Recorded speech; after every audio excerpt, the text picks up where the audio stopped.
siempre hay un espacio tan grande entre lo que conocemos y lo que realmente vivimos, ¿no? En una prédica escuché eso hace tiempo y al leer esto y me ponía a pensar también en mi propia vida, ¿no? Si bien hay personas que no son salvas, que solamente no tienen sus vidas cambiadas y no solamente hablan, pero muchas veces nosotros en alguna medida hacemos eso. Sabemos hacer lo bueno y no lo hacemos y es tanto como tú dices, ¿no? Amar a nuestros hermanos, reprenderlos, y a las personas que no son cristianas, pero sí piensan que son porque saben muchas cosas, pero no viven nada, decirles, pero primero nosotros también, ¿no? Arreglar nuestras vidas, rogar al Señor que podamos vivir lo que sabemos, lo que conocemos, es también importante. Sí, muy importante. Eso me queda como guante a lo que yo quería decir, ¿no? A mí, de todo el capítulo 1, lo que más me llamó la atención fueron los últimos 2 versículos, ¿no? Uh-huh. Y me sorprende al leerlos ahora mismo, luego de todas las cosas que hemos venido diciendo, porque me doy cuenta que Pablo no escoge las palabras al azar, está todo ahí, ¿no? Dice el versículo 15, todo es puro para los de corazón puro. En cambio, para los corruptos e incrédulos, nada es puro, porque tienen la mente y la conciencia, como estábamos diciendo, corrompidas. Tales personas afirman que conocen a Dios, pero lo niegan con su manera de vivir. Ahí está lo que tú estabas diciendo, ¿no? Ese abismo que a veces hay en nuestras vidas sobre lo que sabemos y lo que practicamos, ¿no? Y aquí Pablo, refiriéndose obviamente a las personas que no creen, dice, tales personas afirman que conocen a Dios, pero lo niegan con su manera de vivir. Y claro, uno cuando lee este versículo dice, no se refiere a mí porque yo sí conozco a Cristo, ¿no?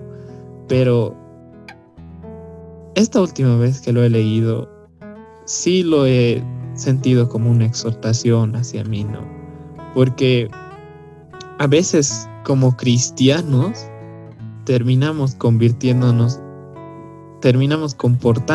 como si nunca hubiésemos visto al Señor, ¿no? Y bueno, para dar un poco de contexto, lo que pasa es que a mí me llamó mucho la atención cómo empieza el versículo 15. Todo es puro para los de corazón puro. Yo he tenido siempre un problema con las canciones y las alabanzas. Y bueno, para la radio, mi papá me dijo que tenía que añadir más canciones, tenía que haber más variedad, ¿no? Y yo un poquito me estaba encerrando al principio solamente con algunas cosas y Tranquilo.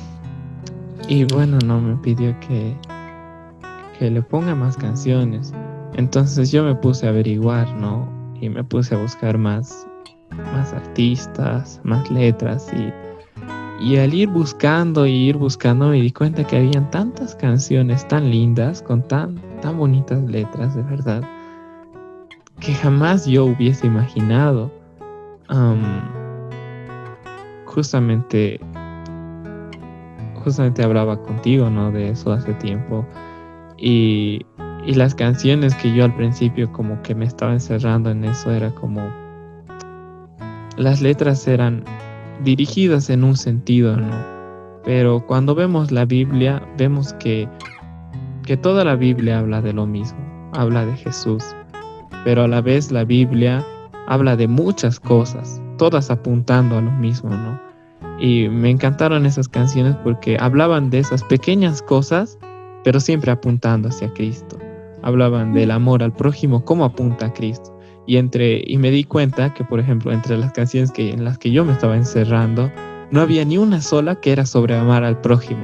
Y la Biblia dice que es el segundo mandamiento más importante, y no había ni una. Y ya está, wow, realmente.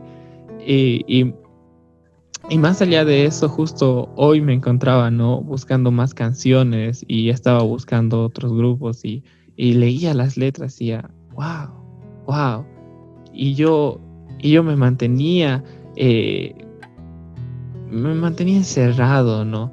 Y cuando leí este versículo, yo realmente me sentí muy identificado, porque hay varios ejemplos, ¿no?, de varias canciones que algunas partes de su letra a mí no me convencían del todo, pero a veces trataba de encontrarle hasta las 5 patas al gato solamente para decir que estaba mal, ¿no? O sea, hasta el más mínimo detalle, hasta el más mínimo error, lo más chiquitito, yo ya decía, no, eso no.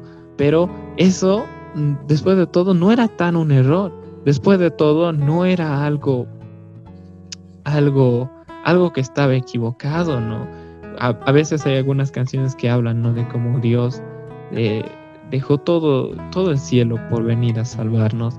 Y justo hoy día encontré otra canción que más o menos tenía la misma idea.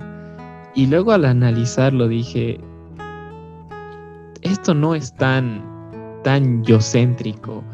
Podría yo pensarlo que solamente estoy cantando hacia mí porque, claro, Dios vino por mí, porque yo soy aquí el centro de la atención y todo, ¿no? Pero vista en todo el contexto de la canción y esa nueva que encontré hoy día,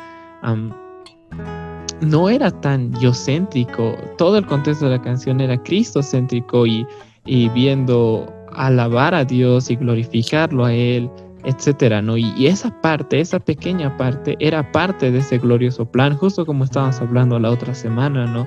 Dentro de toda la historia, una parte somos nosotros, como Cristo vino y dio su vida. La historia empieza con Dios y termina con Dios. Al final, el sacrificio de la cruz es para su gloria, pero también la Biblia dice que es por amor a nosotros, ¿no? Y justo en la lectura que hicimos en esta semana, en Pedro, en el capítulo 1, como dice, con cuánto precio de sangre Cristo los ha comprado, y cómo ha dado su vida por tanto amor que les ha tenido, ¿no? Y ahí es donde yo me di cuenta, y justo vino ese versículo, y era como que Dios me estaba diciendo, todo es puro para los de corazón puro. En cambio, para los corruptos e incrédulos, nada es puro, porque tienen la mente y la conciencia corrompidas. Y a veces yo trataba de encontrarle a todo algo que no era puro, como estas personas. No, si no te circuncidas, no. Si no haces esto, tampoco. Si haces esto, está mal, ¿no? Y al final los apóstoles tienen que ir, como decía en Hechos, tienen que ir y establecer parámetros, ¿no? Y dicen, estas 3 cosas son las más importantes. Que luego la gente venga y diga otras cosas, lo importante es que ustedes cumplan estas 3 cosas, ¿no? Y era como que Dios me estaba diciendo, Elías, ¿por qué sigues viendo las canciones así? Si realmente tú fueses puro, entonces verías puro lo que yo he inspirado a estos autores para poder componer, ¿no?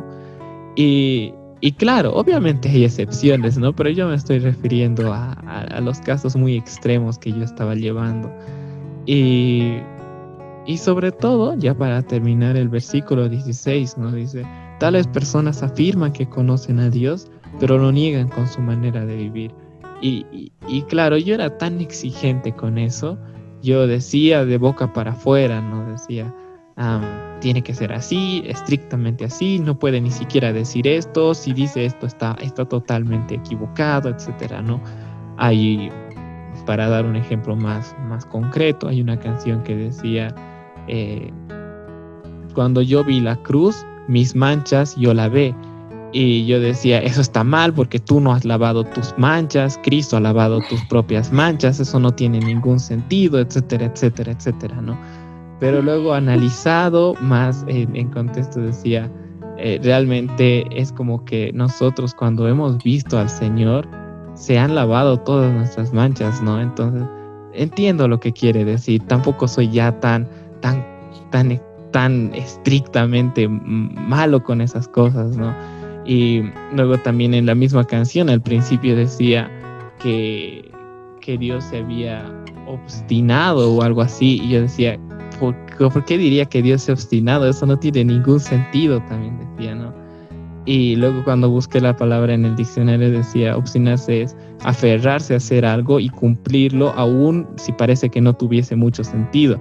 Y luego dije, es una palabra que da perfecta, porque salvar a pecadores que no han hecho nada, que tú ni siquiera los necesitas, que por ti mismo tienes gloria absoluta, no necesitas a esas personas, pero aún así te has aferrado en enviar a tu hijo para salvarlos, no tiene ningún sentido. O sea, nadie diría, eso, ese regalo tiene sentido darlo, ¿no? Pero luego te das cuenta que así es el amor de Dios. Es tan maravilloso que para nuestra razón humana no tiene sentido. En el mismo libro de Corintios decía, ¿no?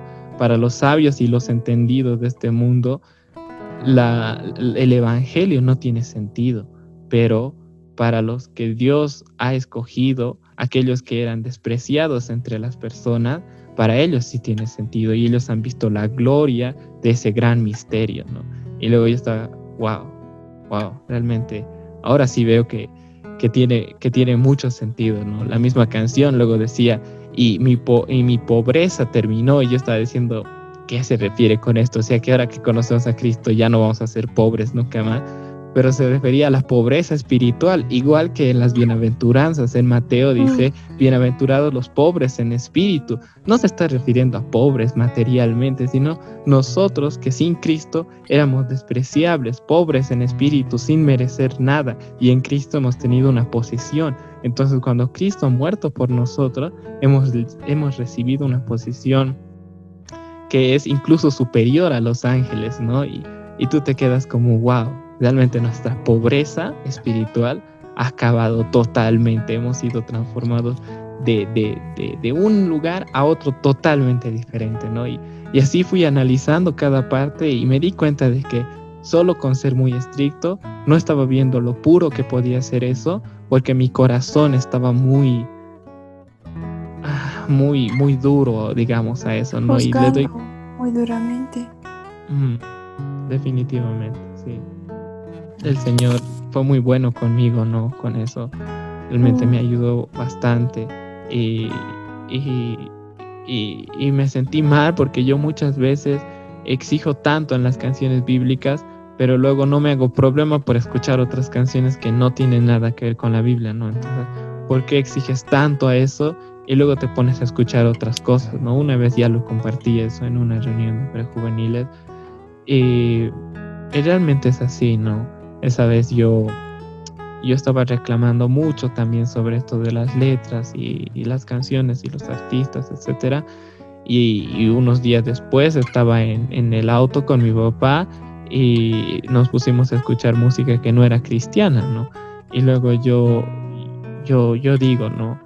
Este versículo, aunque está hablando de los impíos, ¿cuántas veces yo me he comportado así, ¿no? Digo, afirmar conocer a Dios. Digo, tiene que ser así el otro, tiene que ser de esta manera, etcétera.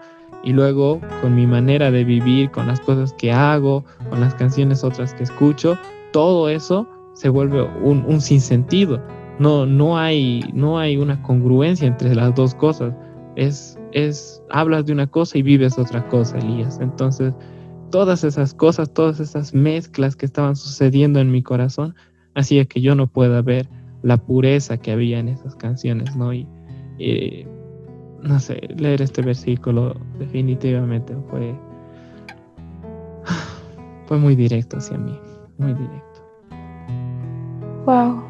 Y yo creo que más bien yo me estaba yendo al otro extremo cuando estábamos eligiendo las canciones de la radio también.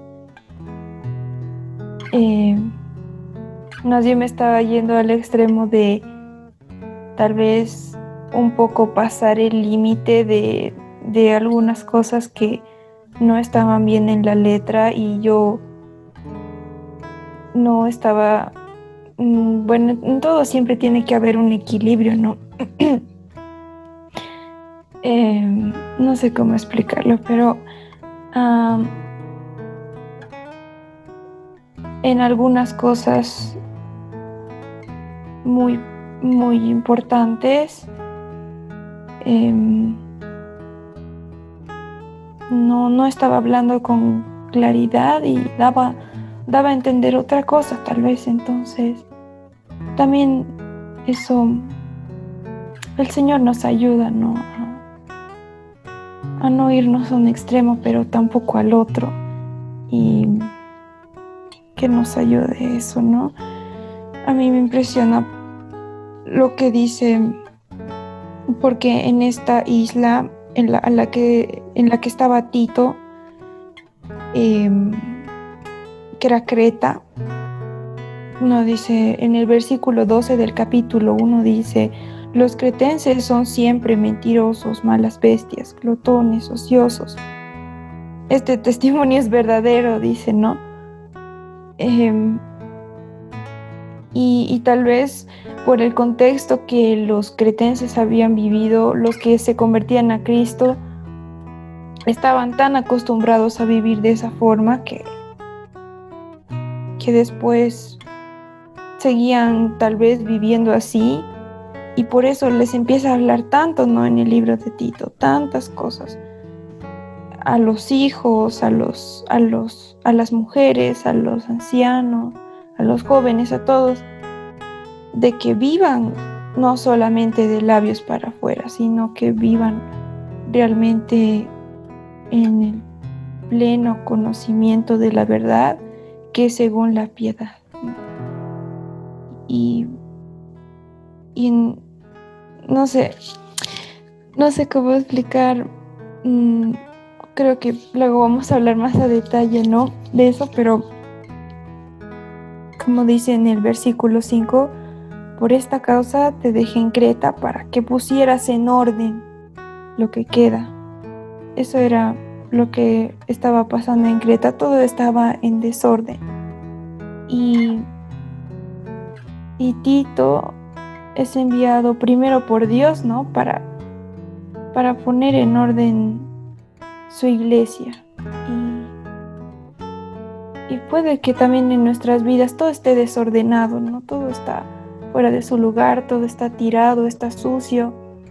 Muchas partes tal vez en nuestras vidas que hemos descuidado, y tal vez a veces cometemos pecados que ya estamos tan acostumbrados, como los cretenses, ¿no? Ya estamos tan acostumbrados a hacerlo que ya ni siquiera nos damos cuenta. Y muchas cosas pueden haber así en nuestras vidas, pero Dios es el único que puede ordenar todo eso, ¿no? Y creo que esa es la exhortación que en general de todo el libro de Tito, ¿no? Que ordenemos nuestras vidas y que dependamos de Dios para eso.